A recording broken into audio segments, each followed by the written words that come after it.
बिस्मिल्लाहिर्रहमानिर्रहीम। अस्सलामुअलैकुम। मेरी सास अपने कपड़े मुझसे रोज धुलवाती और धुले हुए कपड़े बगैर सुखाए ही अपनी अलमारी में रख देती। मैं हैरान रहती थी कि इसे तो बदबू फैल जानी चाहिए, लेकिन ऐसा नहीं होता।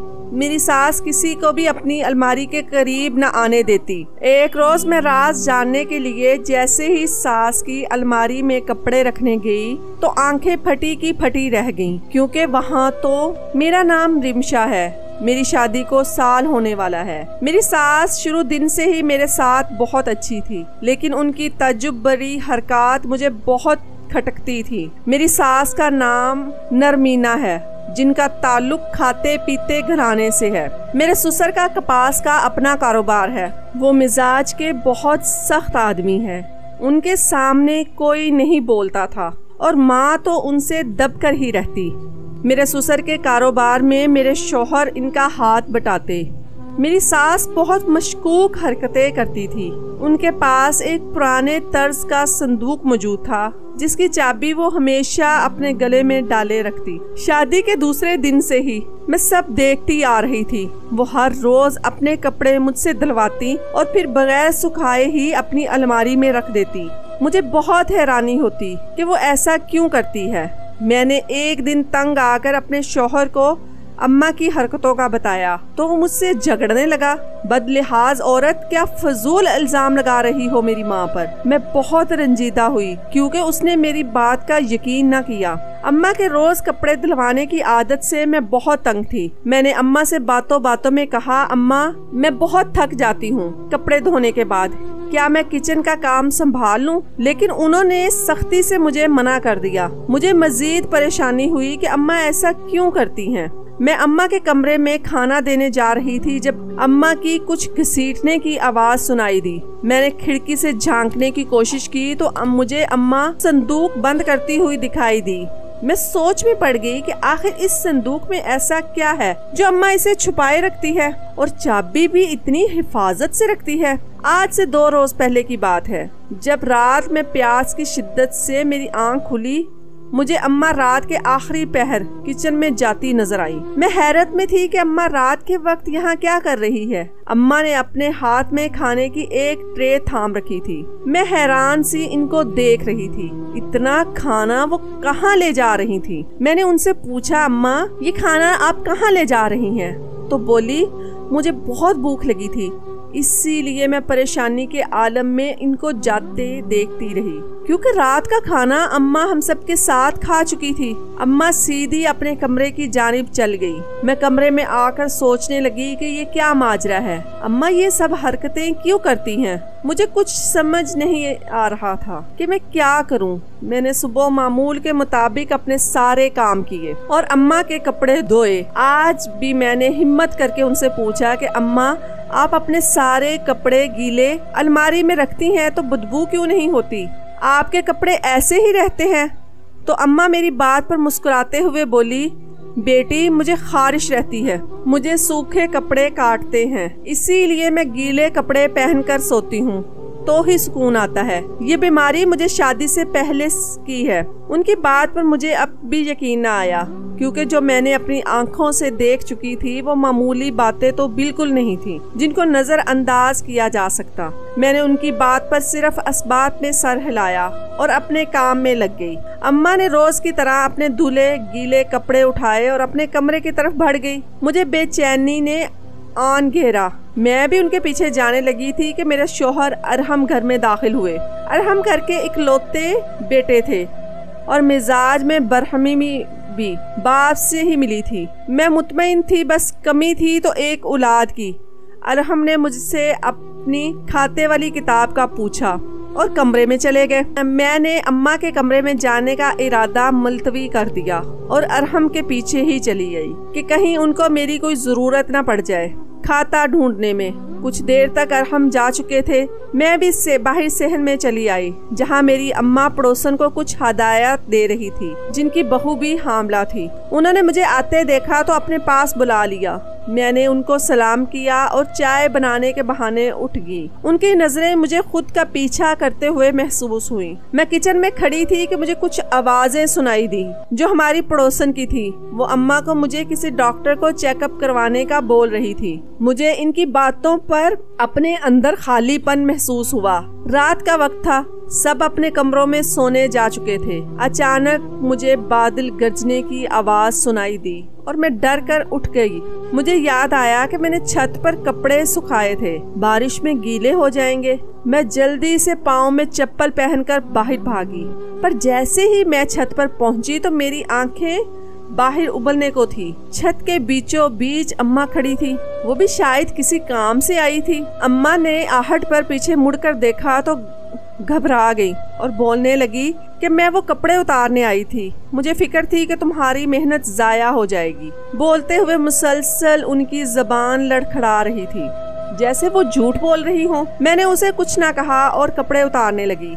وہ بھی میرے ساتھ ہی نیچے چلی آئیں۔ میں نے اپنے کمرے کا رخ کیا۔ دماغ میں الجھنوں کا جال تھا کہ ختم ہی نہیں ہو رہا تھا۔ روز بروز اماں کی عجیب حرکتوں نے مجھے الگ راستہ ہی دکھا دیا تھا۔ نہ جانے کیا راز تھا ان سب عجیب و غریب حرکتوں کے پیچھے۔ رات کو اتنی ٹھنڈ میں باہر جانا، میں اپنی سوچوں میں اس قدر غرق تھی کہ مجھے پتہ ہی نہیں چلا کہ کب میری آنکھ لگ گئی۔ اگلی صبح میں ساس کے کپڑے دھو رہی تھی تو مجھے ان کے کپڑوں سے وہی چابی ملی جو وہ ہر وقت اپنے گلے میں ڈالے رکھتی تھی۔ میں بہت خوش ہوئی کہ آج تو اماں کے راز کا پتہ چل ہی جائے گا کسی بھی حال میں۔ میں نے اپنے ہاتھ صاف کیے اور جلدی جلدی قدم اماں کے کمرے کی طرف بڑھانے لگی۔ جیسے ہی میں ماں کے کمرے میں پہنچی تو دیکھا کہ وہ الماری میں منہ دیے کچھ کر رہی تھی۔ مجھے حیرت ہوئی۔ اماں نے قدموں کی آواز پر جھٹ سے الماری بند کر دی اور میری طرف رخ کیا۔ میں نے دیکھا کہ ان کا چہرہ بالکل زرد ہو چکا تھا، جیسے اپنی چوری پکڑی گئی ہو۔ اماں مجھ سے پوچھنے لگی، کیا کرنے آئی ہو؟ میں نے بھی ان کو کچھ خریدنا مناسب نہ سمجھا اور کہا کہ اماں، یہ آپ کی چابی مجھے کپڑے دھوتے ہوئے ملی۔ اماں کی آنکھیں چابی دیکھتے ہی چمک اٹھی۔ اماں نے فوراً میری ہاتھ سے چابی کھینچی اور بولی، شکریہ۔ میں صبح سے ہی چابی ڈھونڈنے میں لگی تھی، سمجھ نہیں آ رہا تھا کہ کہاں رکھ کر بھول گئی ہوں۔ اماں کی بات پر میں نے بھی کھوکھلی ہنسی چہرے پر سجائی اور ان کے کمرے سے باہر آ گئی۔ میرا تجسس دن بہ دن بڑھتا جا رہا تھا۔ اماں کا صرف ایک چابی کے لیے اس قدر بے چین ہونا عام بات نہیں تھی۔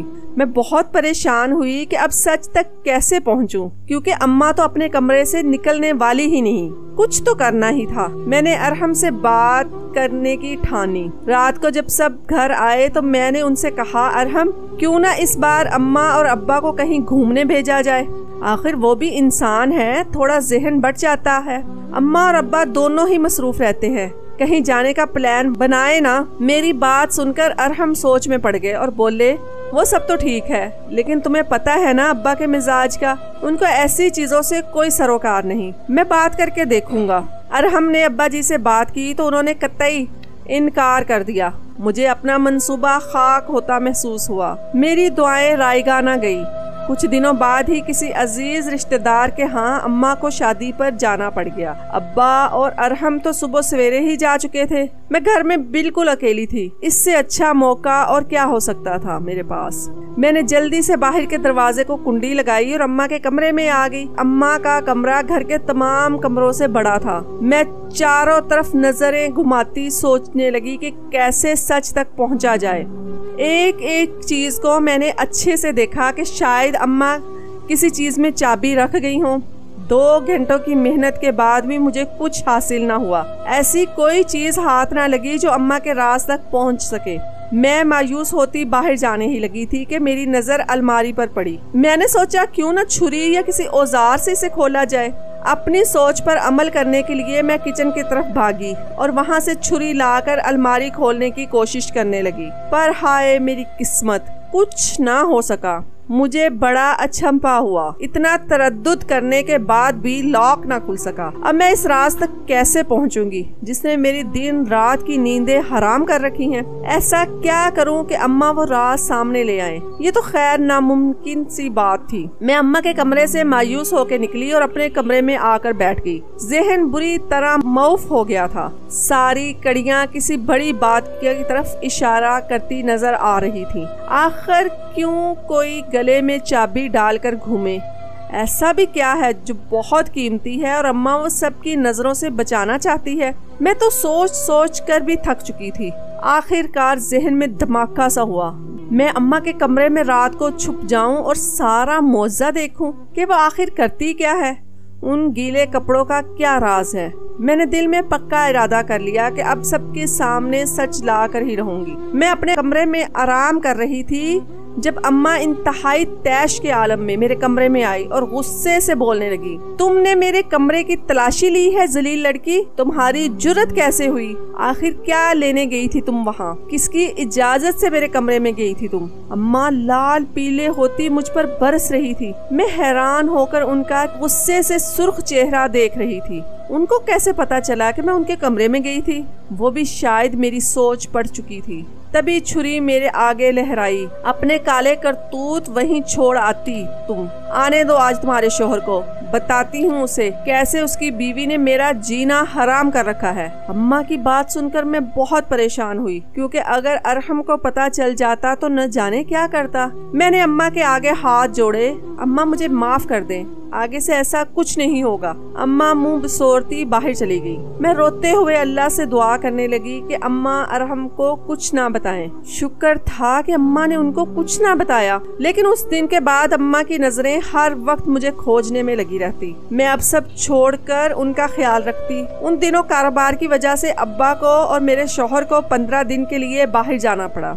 अब घर में सिर्फ मैं और मेरी सास अकेले थे। मेरी सास मुझे दिन रात काम में मसरूफ रखती। इन दिनों मैं बिल्कुल भूल चुकी थी कि मुझे किसी बात का पता भी लगाना था। अम्मा मुझे रात के काम पर लगा देती।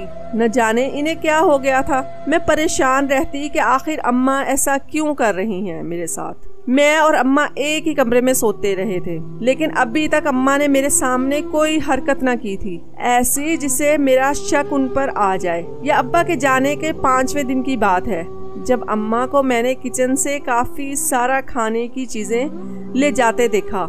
वो सारा सामान एक थैले में भर रही थी। मुझे ताज्जुब हुआ क्या हुई थी कि अम्मा मुझे वापस आती दिखाई दी। मैं जल्दी से उनके आने से पहले सोने के लिए लेट गई। अम्मा ने कमरे में आकर वो थैला बेड के नीचे रखा और अपने बिस्तर पर जाकर लेट गई। मुझे बहुत हैरानी हुई कि ये क्या हो रहा है। अम्मा का बेड के नीचे थैला रखने का मकसद क्या है? मेरी तो सांसें ही रुकने लगी। अम्मा की उल्टी सीधी हरकतों से अब मुझे बेहद खौफ महसूस होता। वो जो करती थी आम बातें तो नहीं थी जिनको नजर अंदाज किया जा सके। मैंने दिल में आयतल कुर्सी का विर्द किया और आगे कार्रवाई का इंतजार करने लगी कि अब अम्मा क्या करेंगी। लेकिन वो अपने पलंग पर घोड़े गधे बेचकर सो चुकी थी। मेरी नींद आंखों से कोसों दूर थी। अम्मा ने मुझे मजबूर कर दिया था अपनी हरकतों से कि मैं अब हकीकत तक पहुंचूं। मैंने वो सारी रात आंखों में काटी और सोचती रही कि इस सब से निकलने का हल क्या है। आज अम्मा की कुछ सहेलियां घर आ रही थी। अम्मा ने मुझसे सारा खाना बनाने को बोला। मैंने खाना तैयार करके अम्मा को बताया। तब तक उनकी सहेलियां भी आ चुकी थी। वो सब भी अच्छे खाते पीते घरों से थी। अम्मा ने उनसे मेरा तारुफ करवाया। सब बहुत अच्छी थी सवाए एक के, जो मुसलसल तंज के तीर अम्मा पर बरसा रही थी। वो शायद अम्मा को काफी अजीज थी, जब ये चुपचाप वो बर्दाश्त कर रही थी। खाने का दौर चला तो अम्मा ने मुझे अपने कमरे से पान दान लाने को कहा कि खाने के बाद सब पान खाएंगे। मैं अम्मा के कमरे में आई और पान दान बाहर ले जाने लगी। अचानक मेरा पाँव मुड़ा और पानदान नीचे जा गिरा। अभी मैं दर्द से न संभली थी कि मेरे सामने पड़ी चीज को देखकर मेरी नजर उस पर जम कर रह गई, और वो थी चाबी। जो मुझे अम्मा के राज तक पहुंचा सकती थी। मैंने झपट्टे के अंदाज में वो चाबी ली और उसे अपने पल्लू के नीचे छुपा लिया। फिर सारा पानदान समेट कर बाहर चली आई, जहां अम्मा मेरा इंतजार कर रही थी। मैंने पानदान अम्मा के सुपुर्द किया और खुद सर दर्द का बहाना बनाकर कमरे में आ गई। मुझे बेहद खुशी थी कि आज रात अम्मा के सोने के बाद मैं इस राज तक पहुंच पाऊंगी जो अम्मा हम सब से इतने सालों में छुपा रही हैं। आखिर कौन सी ऐसी वजह है जो इनको ये करने पर बेबस कर देती हैं। मैं अपने ख्यालों में गुम थी जब अम्मा की आवाज सुनाई दी। वो शायद चाय का बोल रही थी। मैंने गहरी सांस भरी और किचन में आ गई। मैंने चाय का पानी चूल्हे पर रखा और पत्ती डालने लगी, पर अचानक ही पत्ती की खुशबू से मुझे चक्कर आने लगे। अम्मा जो किचन से कुछ लेने आ रही थी, मुझे सर थमाता देखकर फौरन मेरी तरफ बढ़ी और मुझे गिरने से बचाया।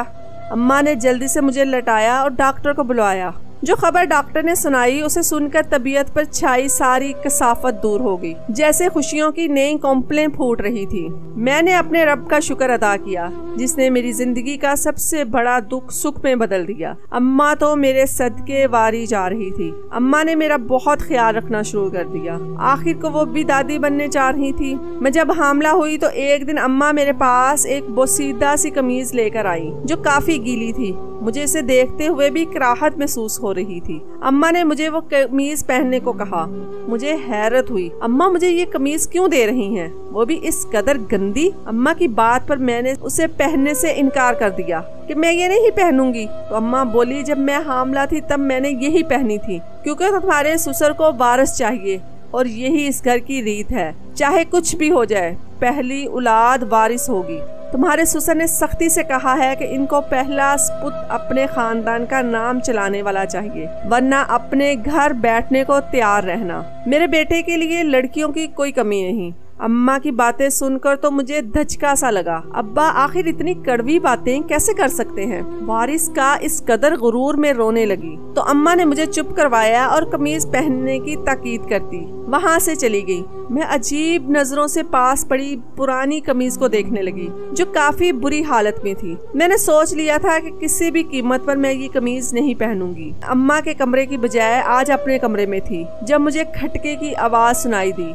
मैं डर गई। मेरे और अम्मा के अलावा कौन हो सकता है आज इस वक्त। मैं हिम्मत करके उठी और बाहर की जानिब कदम बढ़ाया। आज फिर मामूल के मुताबिक अम्मा खाना लेकर अपने कमरे की तरफ जा रही थी। मुझे समझ न आया कि क्या करूं। मैं भी छोटे कदम उठाती उनके पीछे चली आई। अम्मा अपने कमरे में आई और खाना मेज पर रखा। एक नजर इधर उधर देखा और बेड के नीचे रखे संदूक को खोला। जैसे ही अम्मा ने वो संदूक खोला, मेरे पांव तले से तो जमीन ही निकल गई। इस संदूक में मौजूद चीजों को देखकर मैं हैरत ज़दा थी। पूरे संदूक में तरह तरह के खिलौने और कपड़े थे। अम्मा ने इसमें से एक खिलौना निकाला और संदूक को वापस ताला लगाया। मैं हैरत कुन नजरों से ये सारा मंजर देख रही थी। जिसके बाद अम्मा चलती हुई अलमारी के पास आई और उसे खोला। जो ही अम्मा ने अलमारी के पट खोले, मेरी रूह लर्ज गई, जैसे बेजान सा होने लगी। अलमारी का दरवाजा खोलते ही माँ ने उसे साइड पर खिसकाया जहाँ कोई खुफिया रास्ता दिखाई दे रहा था। मुझे बहुत खौफ महसूस हुआ। मैंने डरते डरते उस जगह पर अम्मा के पीछे कदम रखे। मेरे जिस्म की कपकपाहट, टांगों की लर्जिश मुझे वाजिया महसूस हो रही थी। अम्मा एक रास्ते से गुजरकर छोटे से कमरे की तरफ चली आई। मैं उनके पीछे दीवार की ओट में छुप गई, पर अपने सामने का मंजर देखते ही मेरी आंखों की फफियां फैल गईं। ज़बान जैसे गंग हो गई। मैं किसी पत्थर की मूरत की तरह पथराई नजरों से सामने देख रही थी, जहां अम्मा किसी 13-14 साल की बच्ची को वो खिलौना देकर खाना खिला रही थी। मेरे हवास साथ छोड़ने लगे। वो बच्ची कुछ अलग सी थी। इससे पहले कि मैं गिर पड़ती, मैंने पास पड़ी मिसाल को थामा। अम्मा पीछे आहट पाते ही चौंक पड़ी। वो मुड़कर मुझे देखने लगी। मुझे देखते ही उनका रंग फक हो गया, चेहरा बिल्कुल सफेद पड़ गया। उनको भी समझ आ चुकी थी कि उनकी सारी हकीकत खुल चुकी है। अम्मा ने खुद को संभाला और मेरे सामने आकर खड़ी हो गई। मुझे अम्मा पर बेहद गुस्सा था कि ये सब वो क्या खेल खेल रही हैं। मैंने छोड़ते ही उनसे पूछा कि कौन है ये बच्ची और इस तरह इसे सबसे छुपा कर क्यों रखा है आपने। इतने साल से अगर आपने मुझे इस सच्चाई से आगाह ना किया तो मैं अभी अब्बा को फोन करके बुलवा लूंगी। मेरी बात सुनकर वो रोने लगी। मेरी دھمکی کارگر ثابت ہوئی اور اماں ساری کہانی بتانے لگی۔ میری جب شادی ہوئی ہم بہت غریب تھے۔ میری جس سے شادی ہوئی وہ بہت سخت مزاج، ارحم کے ابا کافی گرم مزاج کے مالک تھے، شروع سے ہی ظالم جابر۔ انہوں نے شادی کے بعد مجھے ان سے کوئی سکھ نہ ملا۔ شادی کے تیسرے ماہ ہی انہوں نے اور گھر والوں نے وارث کی رٹ لگا لی۔ انہیں بیٹی کے نام سے نفرت تھی کہ ہمیں اب وارث چاہیے۔ ارحم کے ابا مجھے دن رات بانجھ ہونے کے تانے دیتے۔ میں بہت پریشان تھی۔ ان سب باتوں کی وجہ سے اماں نے میرے لیے پیر بابا کے مزار پر منت مانگی کہ مجھے اولاد ہو جائے، اور میں ہر روز اس منت کا دیا جلانے مزار پر جانے لگی۔ ایک رات میں واپس آ رہی تھی کہ میرے کانوں میں سرسراہٹ ہوئی۔ وہ کسی بچے کے رونے کی آواز تھی۔ میں فوراً آواز کی سمت طلب کی۔ جنگل میں درخت کے بالکل ساتھ ایک بچہ سفید کپڑے میں لپٹا پڑا تھا۔ میری روح لرز گئی کہ کون سا منحوس بد نصیب ہے جو اس طرح اپنی اولاد کو بے یار و مددگار چھوڑ کر چلا گیا۔ میں نے اس بچی کو لیا اور گھر آ گئی۔ شاید یہ خدا کی طرف سے میرے لیے نام تھی، میری دعاؤں کا۔ میں نے اسے سب سے چھپا کر رکھا۔ میری جس بھی چیز کو وہ چھو لیتی اس میں برکت ہو جاتی۔ یہ میری آزمائی ہوئی بات تھی۔ جب جب یہ میرے گیلے کپڑوں کو چھوتی تو میرے گھر کے رزق میں برکت ہوتی۔ اس کا ذہنی توازن خراب تھا۔ میں اسے چھپا کر رکھتی۔ اگر میں کبھی ارحم کے ابا کے سامنے بیٹی کا ذکر کرتی تو وہ برہم ہوتے اور بولتے کہ بیٹیاں تو صرف ناک ہی کٹواتی ہیں۔ مجھے نہیں چاہیے ایسی منحوس۔ اگر مجھے بیٹی ہوئی تو خود اپنے ہاتھوں سے اسے دفنا دوں گا۔ مجھے صرف میرا وارث چاہیے جو میری طرح ہو، ایک مرد جو مضبوط اور طاقتور بھی۔ مجھے ان کی سوچ پر افسوس ہوتا، لیکن میں بے بس کیا کر سکتی تھی۔ جیسے جیسے یہ بڑی ہوئی میرے دن بدلنے لگے، کاروبار میں برکت ہونے لگی۔ میں نے کہیں سنا تھا کہ جو بچے ایسے ہوتے ہیں ان کی دعائیں قبول ہوتی ہیں۔ میں نے اسے اپنی اولاد کے لیے دعا کروائی تو اللہ پاک نے مجھے ارحم عطا کیا۔ میں بہت خوش ہوئی، پر دل میں بہت عجیب سا ڈر تھا کہ یہ بچی سامنے نہ آ جائے۔ بس اسی لیے چھپا کر رکھا۔ جو قمیض تم کو دی ہے وہ اس نے مجھے ارحم کے وقت دی تھی، تبھی میرا ارحم ہوا۔ میں نہیں چاہتی تھی جو میرے ساتھ ہوا وہ تمہارے ساتھ بھی ہو۔ اماں کی باتیں سن کر مجھے بہت افسوس ہوا ابا کی سوچ پر۔ یہ ہمارا معاشرہ ہے، وارث ہونا عورت کی زندگی کا مقصد بنا دیا جائے، اسے ذہنی اذیت دی جائے۔ ماں سے معافی مانگنے لگی کہ میں نے ان کو غلط سمجھا۔ ابھی ہم بات ہی کر رہے تھے کہ میرا فون بجا۔ جو خبر سننے کو ملی ایسا لگا مانو کسی نے کانوں میں پگھلا سیسا ڈال دیا ہو۔ ارحم کا ایکسیڈنٹ ہو گیا تھا اور وہ دونوں ٹانگوں سے معذور۔ یہ سن کر تو اماں بے ہوش ہو گئی۔ میری اپنی حالت بہت بری تھی۔ میرے سسر بہت بری طرح بکھرے تھے۔ ان کا سارا غرور جھاگ کی طرح بیٹھ گیا۔ ان کے تکبر کی سزا مل چکی تھی۔ میں اپنے نصیب پر صبر کر گئی، کیونکہ رب بہتر لے کر بہترین عطا کرتا ہے۔ میں ہر حال میں خوش تھی، بس ارحم کی بے بسی میرا کلیجہ چیر لیتی تھی۔ ان سب حادثوں نے اماں کو چارپائی سے لگا دیا۔ میں اس بچی کو باہر لے آئی اور اپنے ساتھ رکھنے لگی۔ اس بچی سے الگ ہی انسیت تھی۔ اپنے گھر کو بکھرا دیکھ کر میں یہ سوچتی کہ جب لوگ مرتے ہیں تو غرور کدھر جاتا ہے۔ بیٹیوں سے نفرت کا پرچار کرنے والے ساری زندگی بیٹیوں کا روگ پال لیتے ہیں۔ غرور صرف اللہ کی ذات پر جچتا ہے۔ ایسے الفاظ سے گریز کریں جو بعد میں آپ کے لیے ساری زندگی سزا بن جائیں۔ جو لوگ اپنے نصیب پر مطمئن ہوتے ہیں تو ان کو ایسا نوازا جاتا ہے کہ بندہ گمان بھی نہیں کر سکتا۔ غرور خاک سے بنا ہے اور خاک میں ملنے والوں کے لیے نہیں، کیونکہ تکبر ایک ایسا ناگ ہے جو سب سے پہلے اپنے کرنے والے کو ڈستا ہے اور ساری زندگی کا ناسور دے جاتا ہے۔